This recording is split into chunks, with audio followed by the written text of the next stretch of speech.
Welcome to the Yahowah blog. This is part 9 of our series entitled In the Garden.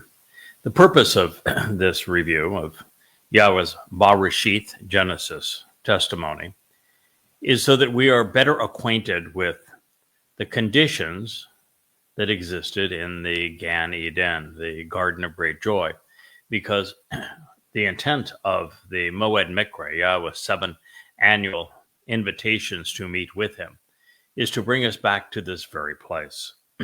And so it's important that you understand what transpired there so you know how to prepare yourself should you want to re-enter.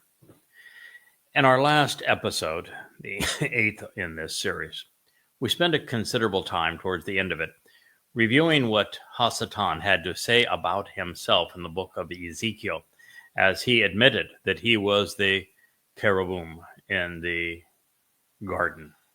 And during that time, we learned a lot about his duplicity, where Hasatan wanted to present himself as glorious and perfect and just the paradigm of virtue, if you will, while at the same time condemning the notion of being the adversary, because Satan wants to be worshipped as God. And to do that, he must jettison the title that Yahweh has given to him. And so what we have witnessed is the story of religion, which is role reversal. This is commonly known as replacement theology, or as I prefer to call it, foolology. It isn't only about this misnomer of a Gentile church replacing Jews and Israel, or the counterfeit Jesus replacing the actual Messiah Dode, or even a New Testament replacing the Torah, because it is also about Satan replacing Yahweh as God. After all, what do you think Allahu Akbar actually means? Allah is greater than whom? Well, Satan must obliterate any association with his adversary distinction, because to be perceived as God, he cannot be known as God's foe. Therefore, disguised by other titles and names such as the Lord, G-D, Allah, Jesus Christ, or Hashem, Hasatan attacks the one thing that can hold him back: accurate perceptions of who he actually is.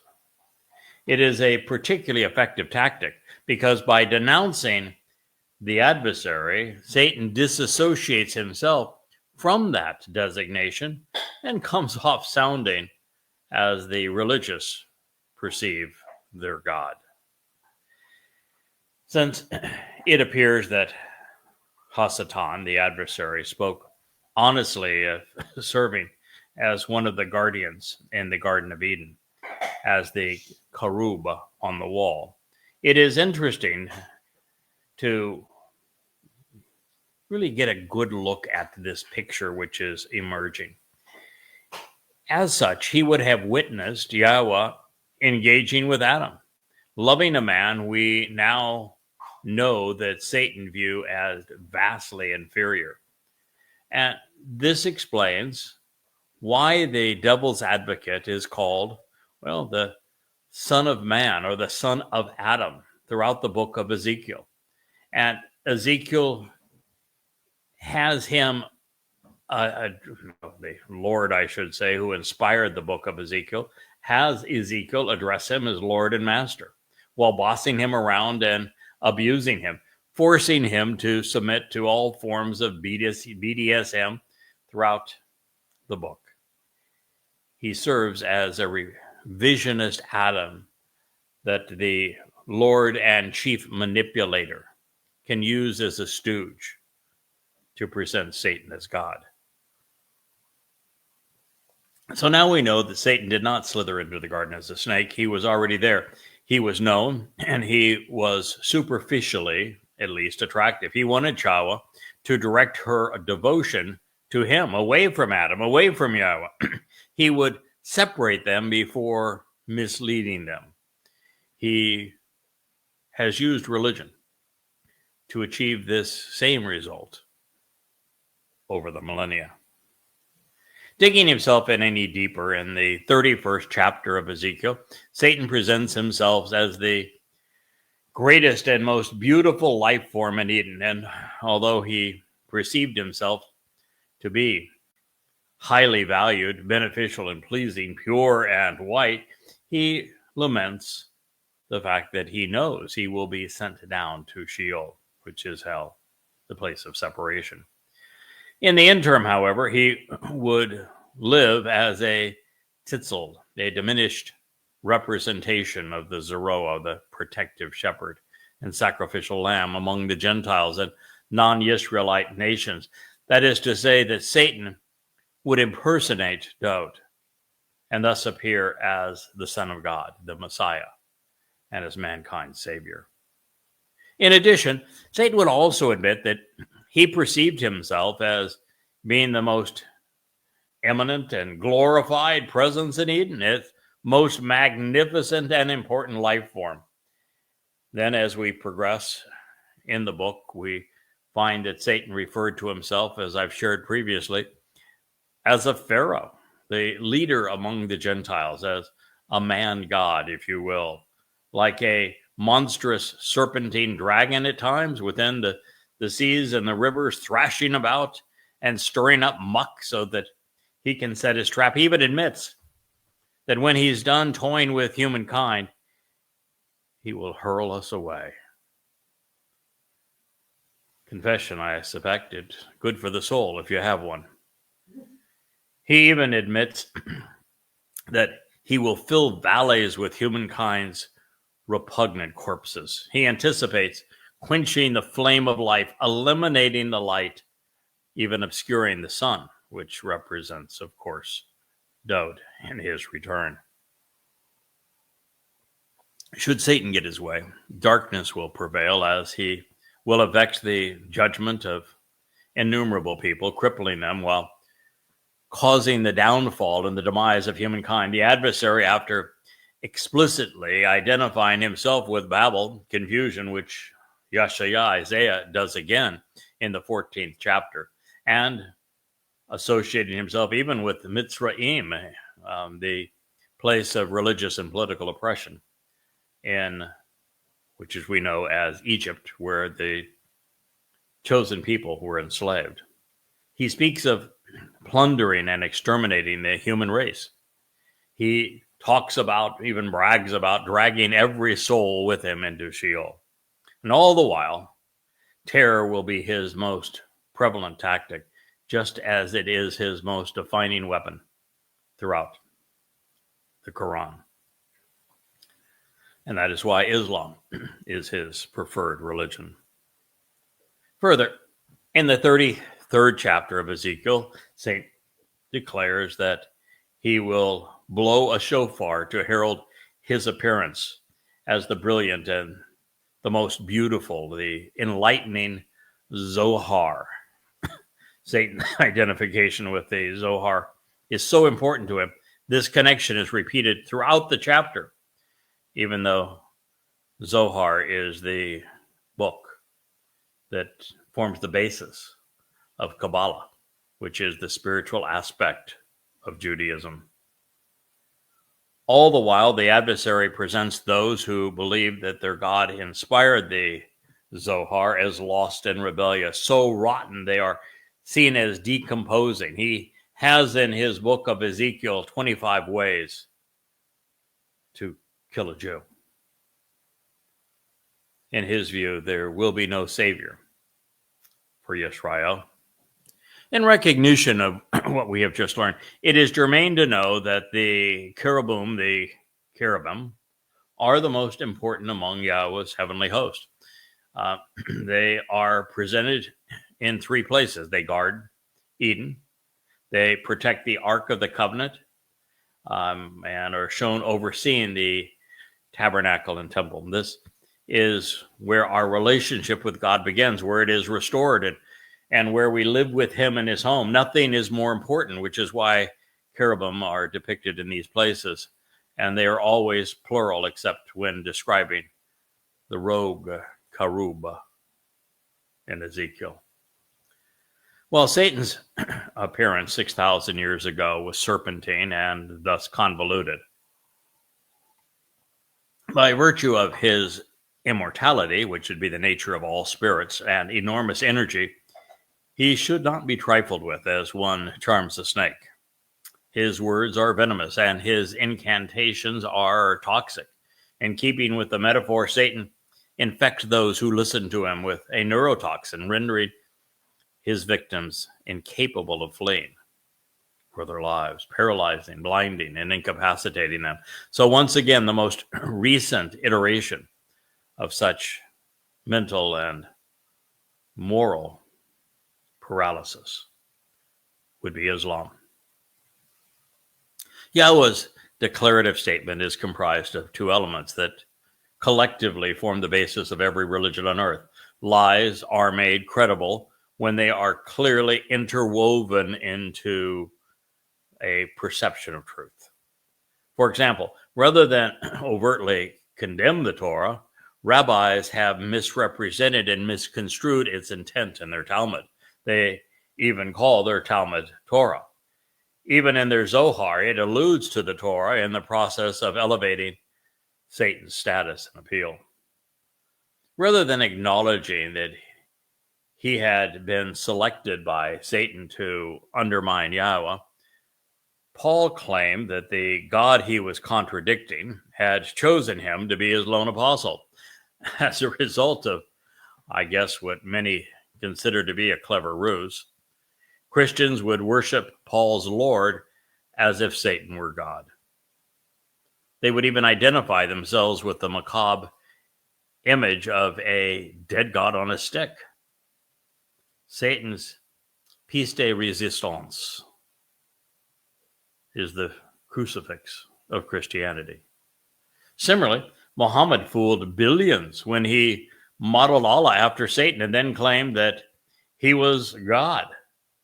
And in the end, all three religions would seek to misrepresent Yahweh's witness and overlay it with their own testimony. Clever, perhaps. The fact is, Yahweh created Hasatan, the adversary. God allowed him to come off the wall and enter the garden. He even introduced us to him, describing him so that we would not be similarly fooled by any of these ploys. Then, and this is important, Yahweh allowed Satan to misquote him and to lead thereby.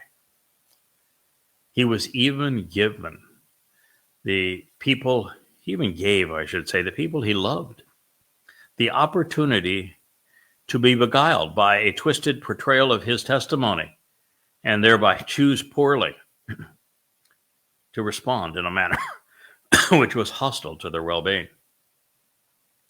Well, now that we know who we're dealing with, here is what the adversary said. Then he said to the woman, "So what if it were true that God said you should not make a habit of eating from any tree in the garden?" Bereshith, in the beginning, Genesis 3:1. So what? Oh my. Well, it sounds audacious to suggest that it does not matter what God actually said, as was the case here. But isn't that what is required for there to be a Talmud, for there to be a New Testament, for there to be a Quran, since each of them go off on their own tangents? So what if God said that? We are now superimposing what we're saying on top of it. And if that weren't bad enough, the religious, like Satan, have felt at liberty to alter God's instructions to fit their agendas. However, God had provided the appropriate guidance. He didn't say what Satan claimed.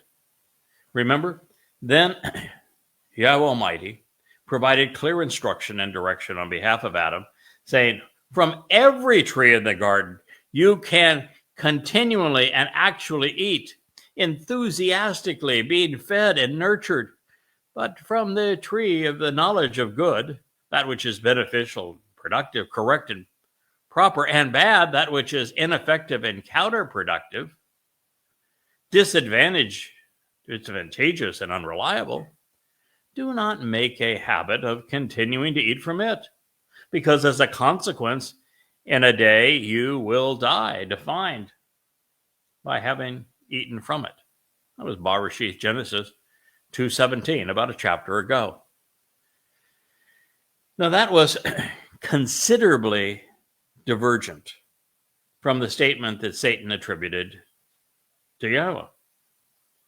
In scholastic circles, this ploy is called misrepresentation, and it is a form of academic dishonesty. In debate, it is called a straw man, and the adversary's whitewash of Yahweh's word was an accurate paraphrase or counterfeit, which is the most effective way to convince people that the fraud being perpetrated is believable. What may sound similar to the unwary was actually quite different. Compare, then Satan said to the woman, so what if it were true that God said, you should not make a habit of eating from any tree of the garden? To what God actually told Adam, from every tree of the garden, you can continually and actually eat. There were no restrictions placed on Adam. He could eat whatever he desired and saw fit. Moreover, had there been a restriction, the negation was not on eating from any tree, as Satan misrepresented. There was simply a deadly, read venomous and toxic, consequence of being defined by digesting something that would add that which is invalid and disagreeable. There were no constraints, just beneficial results and negative consequences in the options presented to Adam by God. Moreover, Yahweh's instruction was not an, if you make one mistake, I'm going to kill you scenario. A call eating was spoken in the imperfect, which describes ongoing and habitual behaviors. It was parental advice, not a Lord's command. Satan inferred that he, Afki, knew something well beyond his position, which is to infer that his knowledge was superior to Yahweh's. And yet, Satan's approach was off-key, in contrast with God's. He was off-key. On the other hand, the nevertheless upon which this exception and this new condition was being foisted. Born off out of anger, arrogance, and resentment, Satan would inappropriately emphasize that his self-appraisal was accurate, when it was as phony as Paul's epistles, Akiba's arguments, and Muhammad's recitals. No one would be foolish enough to buy a black $6 bill with a picture of a fork-tongued viper.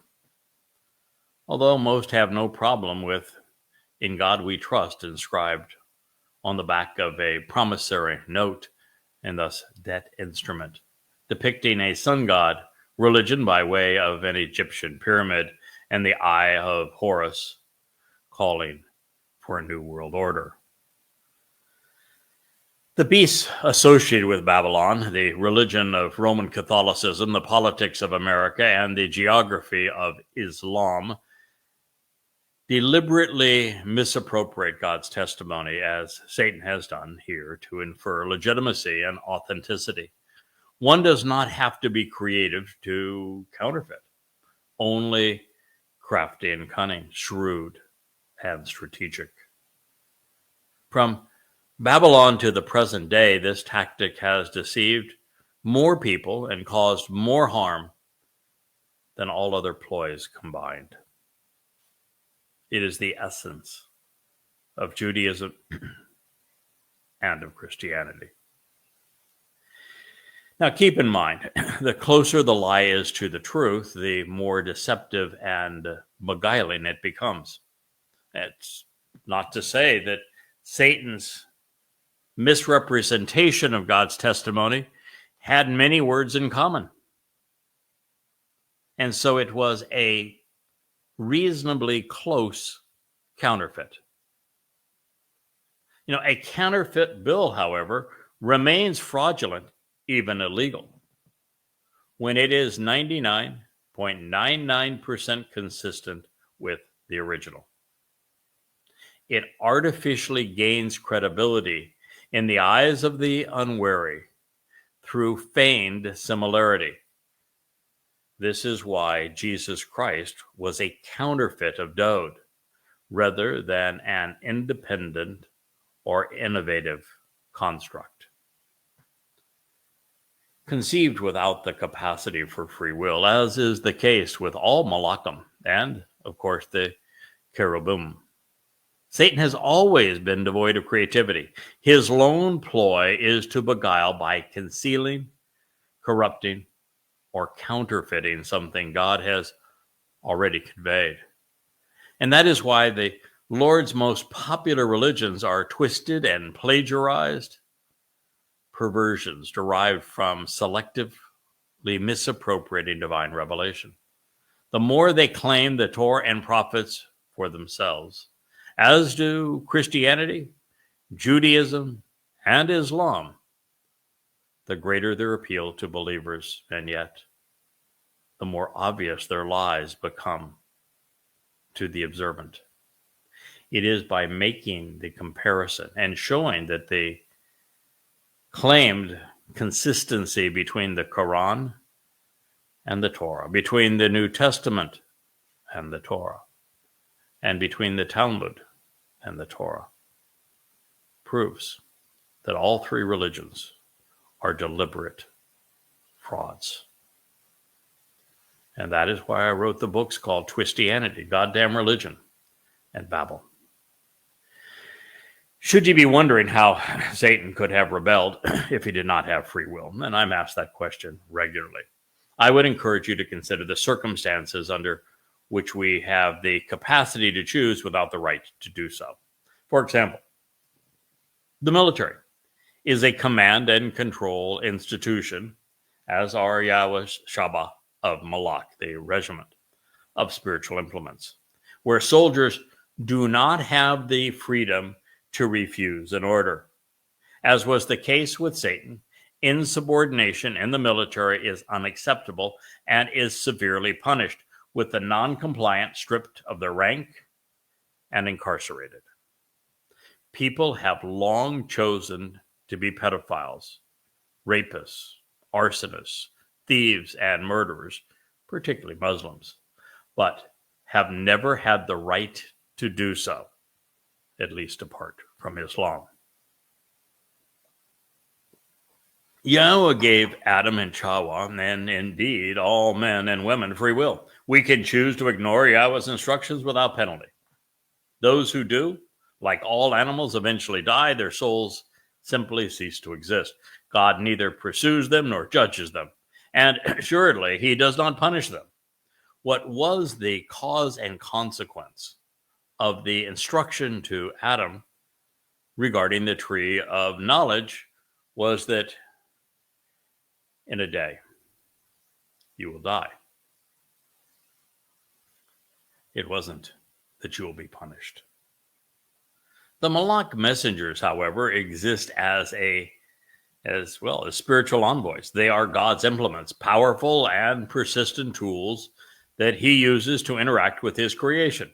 Similarly, the potter's wheel does not have a life of its own. It does not decide when to turn or what to make. And most importantly, the potter's wheel would be considered broken should it become insubordinate, or worse, claim superiority over the designer using it.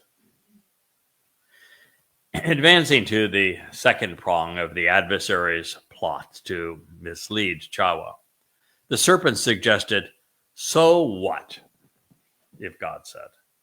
His inference was that Yahweh's words do not matter, that as the Lord and perhaps ours that are equally valid. You know, it's the same thing as people say, well, he's entitled to his opinion. Everyone's entitled to their opinion. We need to respect other people's religions. It's the same ploy that Satan would use to promote Judaism, Christianity, and Islam through Akiba, Paul, and Muhammad. And individual spiritualism generally. What does it matter what God said? All that matters is which is important to you, which you believe. How many times have I heard that? You tell somebody something that Yahweh has affirmed, and they say, well, what I believe is, I don't give a hoot, nor does God. The ploy forms the basis of Catholicism's condemnation of those who are sola scriptura. Popes consider themselves authorized to alter, even completely change God's directions. It is the basis of the oral law, where the claim is that G-D handed the written Torah to Moshe, where the people created their own oral variation. And socialist progressive humanism, aka I call it libertardism, man claims that God never existed, making mankind the ultimate authority and thereby rendering Yahweh's message moot. Well, they render their own message moot too, because they're complete hypocrites. In Islam, Allah was modeled after Satan, so everything Yahweh said was twisted in serpentine fashion. Rabbis were especially cunning, openly claiming Yah's authority for themselves by outvoting and overshouting Yahweh. It became a popular appeal. So what if God set the Shabbat apart? We want Friday or Sunday or the whole weekend, as the case may be. So what if God invited us to observe the 7 Moed Mikre? We prefer Easter and Ramadan and Hanukkah or May Day. We don't really care that they're pagan because, well, that's not what they mean to us. So what if God chose the name Yahweh? We prefer Mother Nature, Hashem, Allah, Jesus, Jehovah, Buddha, or the Lord. If you travel along life's way and you confront a tradition, opinion, or an edict that is somehow attributed to God, ask yourself, did God say this?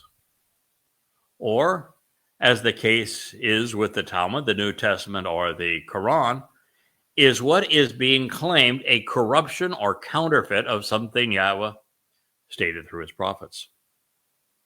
In the process of fooling Yahweh, Satan exposed a test we can use to avoid being fooled ourselves, because when we compared the adversary's rendition to the Torah's pronouncement, they are different. If they're different, God did not say what Satan claims he said. And that is the basis of my books called Goddamn Religion and Twistianity. I compared what God actually said to what the false gods and false prophets misrepresented him as saying. Now, lingering here just a bit longer on this statement, I find it interesting that most English Bible translations render this passage, Genesis 3:1, as a question, even though there is no interrogatory in the Masoretic text. As a statement, Satan's line suggests that the Almighty doesn't matter, that the adversary isn't interested in soliciting mankind's opinions either. He believes that he is much better informed and smarter than we are. He is not interested in small talk or companionship either. Satan is simply inferring that God's instructions do not matter to him, and by implication, that God's counsel should be of no concern to us. he is exposing the ploy.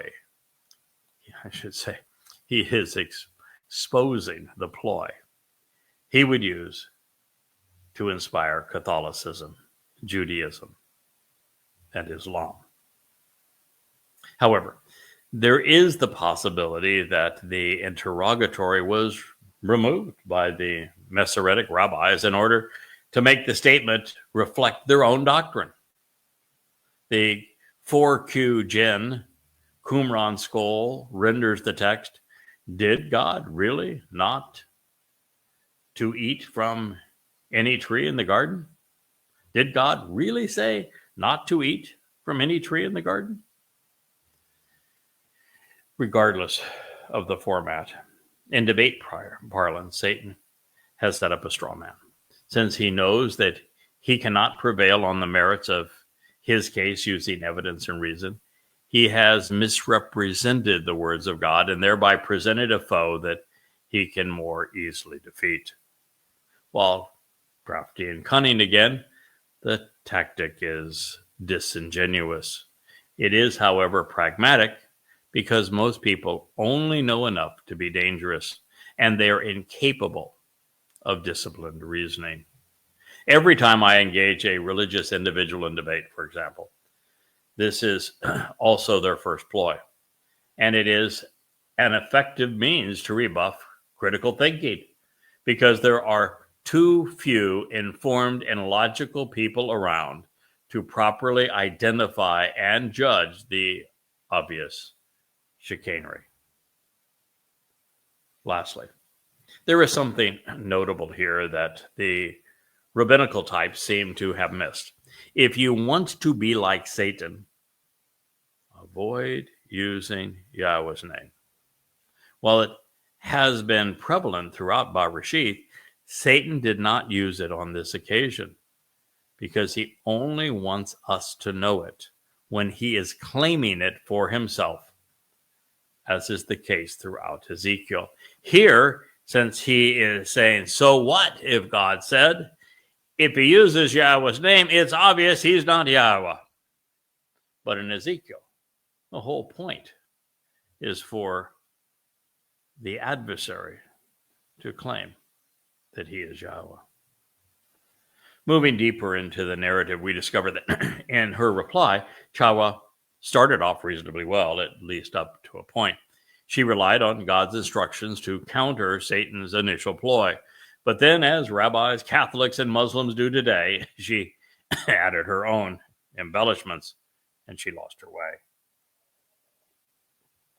Chawah's personal indulgences would include the mention of peri, fruit, which was implied but not stated by Yahweh. She left out kol, every, and then she spoke of an etz tree, singular, which was unacceptable, which was the opposite of God's instructions. She located the tree of the knowledge of knowledge without actually naming it, losing sight of its purpose. Then she, following Satan's example, referred to Yahweh by title alone, rather than by name, when both were actually designated in the guidance that Yahweh provided to Adam. The woman, Wa-Isha, said to this tempting and toxic creature, Ha, Nakash, the sorcerous snake, this venomous viper, this spellbinding serpent. From the fruit of the tree of the garden we can eat. But from the fruit of the tree which is in the center of the garden, God said, you should not actually make a habit of eating from it. In addition, you guys should not make contact with it, lest you will have chosen to die. Bereshith in the beginning, Genesis 3:3.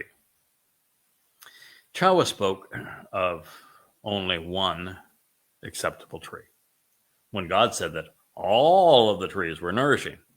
And by not naming the tree of the knowledge of good and bad, it appears that she never grasped its consequence or its merit. Also, Yahweh said nothing of touching, making this an embellishment, something that is devastating when it comes to God's testimony. Adding our own opinions and our edicts to Yahweh's instructions is expressly contrary to God's Torah teaching, because it is considered a misleading corruption. Moreover, since the pedagogic nun suffix on muth die was a variation of the cohortative as an expression of first-person volition, while it may have been true, God didn't say it. It is interesting, however, that pen, meaning lest, is from panah, which means to turn away. And that is the point and consequence of all of this. Towrah's augmentation, while extrapolated from a nugget of truth, took away from the insight that we are influenced by what we consume. Misquoting and misrepresenting Yahweh's guidance leads us away from his actual advice, and that in turn results in our demise. Apart from God, there simply is no life. Now, Yahweh did not say, do not touch the tree of the knowledge of good and bad, because we must closely examine and carefully consider everything to appreciate the difference between right and wrong. Then, after thorough examination, we can choose which to consume, what is good and what is beneficial, fully appraised of the consequence of the alternative.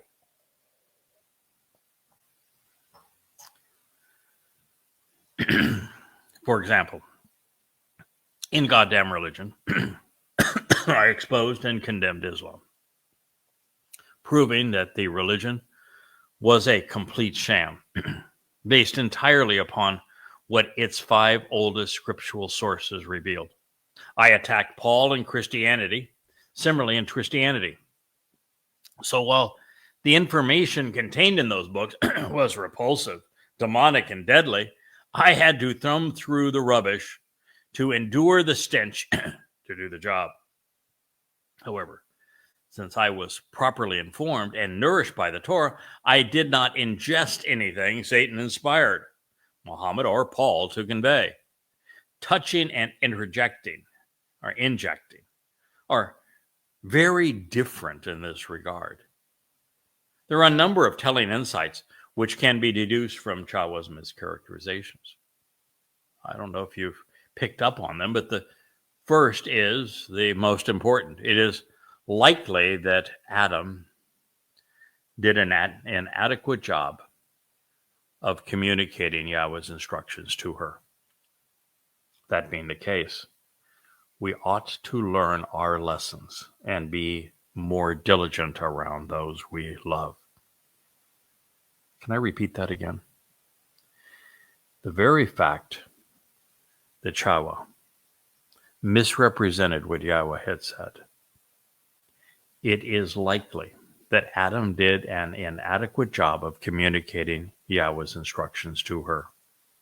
And that being the case, we ought to learn our lesson and be more diligent around those we love. Now, those who are looking closely may have noticed that my eyes are watering. I used eye drops before this show just because they were a bit tired and irritated, and now they're watering, and it's difficult for me to stare into all of these lights and to look into the camera, and I have a bit of a scratchy throat. So if you don't mind, I'm going to conclude this portion of the Yahowah blog here, and we will resume with episode 10 of In the Garden tomorrow. I appreciate your indulgence. Thank you so much for inviting me into your home and for listening to what Yahweh had to say, as well as the insights we can glean from it. Thank you, and good night.